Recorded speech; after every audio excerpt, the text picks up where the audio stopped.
اللہ تعالیٰ ارشاد فرماتا ہے ان الذین آمنوا والذین ہادوا والصابئین والنصارى والمجوس والذین اشرکوا، بے شک مسلمان ایمان لانے والے، ہادو یہودی، صابئین ستارہ پرست، ستاروں کی پوجا کرنے والے، والنصارى نصرانی عیسائی، والمجوس آتش پرست جن کو آپ پارسی کہتے ہیں، والذین اشرکوا اور مشرک، ان سب کو دوبارہ نوٹ کر لیں، ایمان والے، یہودی ستاروں کی پوجا کرنے والے، عیسائی جو حضرت عیسیٰ علیہ السلام کو ماننے کا دعویٰ کرتے ہیں مگر ان کو اللہ کا بیٹا کہتے ہیں، آتش پرست آگ کی پوجا کرنے والے، مجوسی جن کو آپ پارسی کہتے ہیں، اور مشرک۔ ان اللہ یفصل بینہم یوم القیامہ، بے شک اللہ تعالی ان سب میں قیامت کے دن فیصلہ کر دے گا۔ ان اللہ علی کل شیء شہید، بے شک ہر چیز اللہ کے سامنے ہے، اللہ سے کچھ بھی چھپا ہوا اونچی۔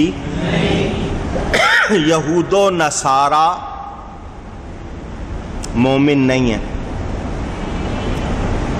ایمان والے اونچی۔ اگر زور سے جواب دے دیں تو بڑی مہربانی۔ کیوں کہلوایا ہے؟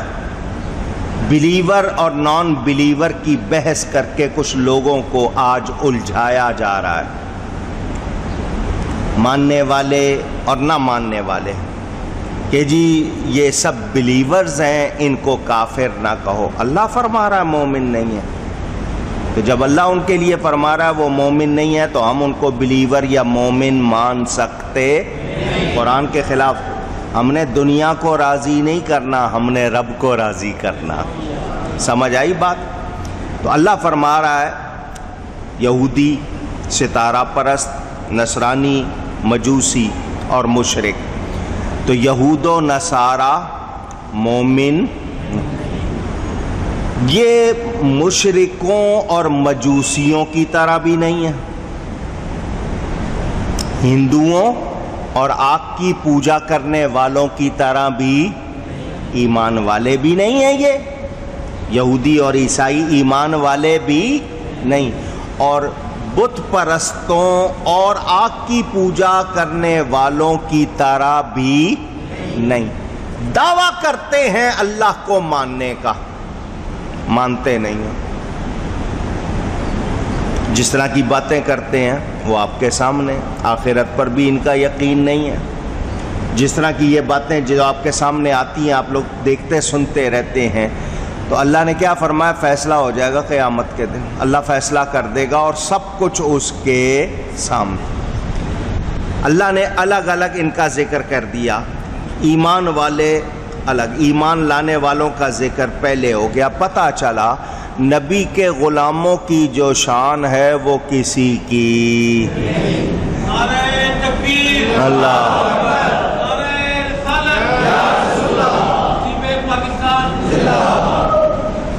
اللہ نے ہمارا نام ایمان والا رکھا ہے۔ کیا رکھا ہے؟ کتنی عزت کی بات ہے۔ باقی سب کو پکارا یا تم یہودی ہو، تم نصرانی ہو، مجوسی ہو، ستارہ پرست، ہمیں ایمان والا، تو یہ عزت ملی ہے نبی کے صدقے میں۔ اب یہ لفظ آمنو آپ نے مجھ سے پہلے بھی سنا ہوا ہے، میرے پیر و مرشد حضرت صاحب کرما والے رحمت اللہ علیہ اس آمنو کے لفظ کی بڑی پیاری بات کرتے تھے۔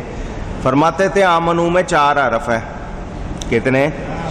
اگر کوئی کہے کہ آخر میں الف ہے تو 5 ہو گئے، وہ پڑھا نہیں جاتا، 5 ہو گئے۔ فرماتے تھے الف سے اشارہ اللہ کی طرف، میم سے اشارہ محمد الرسول اللہ صلی اللہ علیہ وسلم، نون سے اشارہ نبیوں کی طرف، واو سے اشارہ ولیوں کی طرف۔ جب تک ان سب کو نہ مانے کوئی مومن ہوتا۔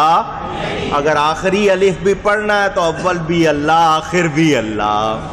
تو یہ بات پتہ چل گئی کہ ایمان والے بڑی شان والے ہیں، اور یہ عزت ان کو ملی ہے نبی پاک صلی اللہ علیہ وسلم کی وجہ سے۔ اللہ تعالیٰ کتنی عزت، باقی سب کو یا قوم موسیٰ یا قوم عیسیٰ، ہمیں کیا فرمایا؟ آمنو، اے ایمان والو۔ تو یہ عزت ملی ہے، تو اس عزت کی قدر کرنی چاہیے یا نہیں کرنی چاہیے؟ تو کس طرح ہوگی قدر؟ اللہ کے احکام کو ٹھکرا کر، نبی پاک کو چھوڑ کر عزت نہیں ہو سکتی ہے۔ عزت قدر کب ہوگی؟ جب ہم اللہ کے سچے بندے بن جائیں، نبی کے سچے غلام بن جائیں۔ اس کی ہمیں کوشش کرنی چاہیے۔ نام ہم ایسا رکھنا چاہتے ہیں جو کسی کی سمجھ میں ہی نہ آئے، اور تھوڑا سا ذرا ماڈ قسم کا نام ہو۔ یہ پرانے نام نبیوں والے سارے رکھ لیتے ہیں، مجھے کوئی ایسا نام دیں پکارا ہی نہ جائے، بھلے صحیح وہ نام دے دیں۔ لباس ان کے، طریقے ان کے، تو مسلمانی کہاں گئی پھر؟ مسلمانی صرف آپ نے ایک دو چیزوں میں رکھ لی، باقی سب میں انہی کی طرح سے لباس، انہی کے انداز، سب کچھ ان کا۔ اور ہمارے نبی کے انداز میں جو بات ہے وہ کسی اور میں ہو سکتی ہے؟ تو مسلمانوں کو تو دوسروں کو دکھانا چاہیے، تم بدلتے رہو اپنے فیشن سب کچھ، ہم تو نبی کی پیروی کریں گے، اسی میں عزت ہے۔ تو جو اپنے مسلمان ہونے کی قدر کرنا چاہتا ہے، اس کو چاہیے نبی کا سچا غلام بن۔ ایک صحابی کی داڑھی کا صرف ایک بال تھا، ہوتی ہے ایسی جلد، اسکن ہوتی ہے اندر، وہ لیئر وہ طے نہیں ہوتی جس کی وجہ سے بال بنتے ہیں، ان کے صرف ایک بال تھا، صرف اونچی۔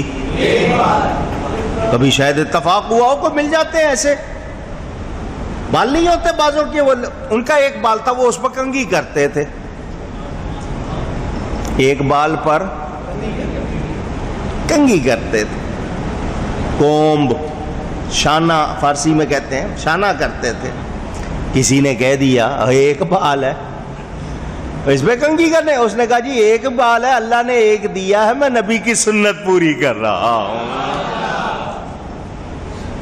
محبت، اور پھر ان کی پیروی کرنے میں ہمیں ثواب، اور جو ان کا غلام بن جائے، اللہ فرماتا ہے میں اس کو اپنا پیارا بنا لیتا ہوں۔